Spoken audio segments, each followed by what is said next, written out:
India is developing country.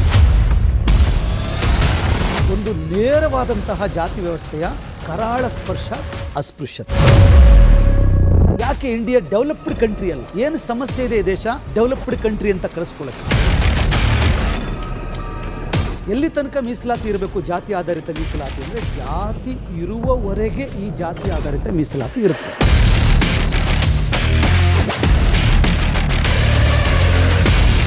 ಎಲ್ಲ ಸಂಪತ್ತುಗಳು ಇದ್ದಾಗ್ಯೂ ಕೂಡ ಆ ಸಂಪತ್ತಿನ ಸಮಾನವಾದಂಥ ಹಂಚಿಕೆ ಭಾರತ ದೇಶದಲ್ಲಿ ಆಗಿಲ್ಲ. ಭ್ರಷ್ಟಾಚಾರ ಆರಂಭ ಆಗ್ತಾ ಇರತಕ್ಕಂಥದ್ದೇ ವೋಟನ್ನು ಖರೀದಿ ಮಾಡುವ ಮನಸ್ಥಿತಿ ಮತ್ತು ಮಾರಾಟ ಮಾಡುವ ಮನಸ್ಥಿತಿ. ಜಾತಿ ವಿನಾಶ ತಳ ಸಮುದಾಯಗಳಿಂದ ಆಗೋದಿಲ್ಲ.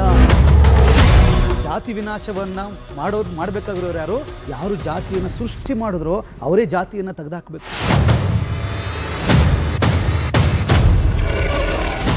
ವಿಶ್ವಜ್ಞಾನಿ ಭಾರತ ರತ್ನ ಡಾಕ್ಟರ್ BR ಅಂಬೇಡ್ಕರ್ ಅವರ ಚಿಂತನೆಗಳ ಸಂವಾದ. ಅಲ್ಲೊಂದು ಸೂರ್ಯ, ಇಲ್ಲೊಂದು ಹಣತೆ. ವೀಕ್ಷಿಸಿ ಇದೇ ಆಗಸ್ಟ್ 15ರಂದು ಶನಿವಾರ ಸಂಜೆ 5 ಗಂಟೆಗೆ.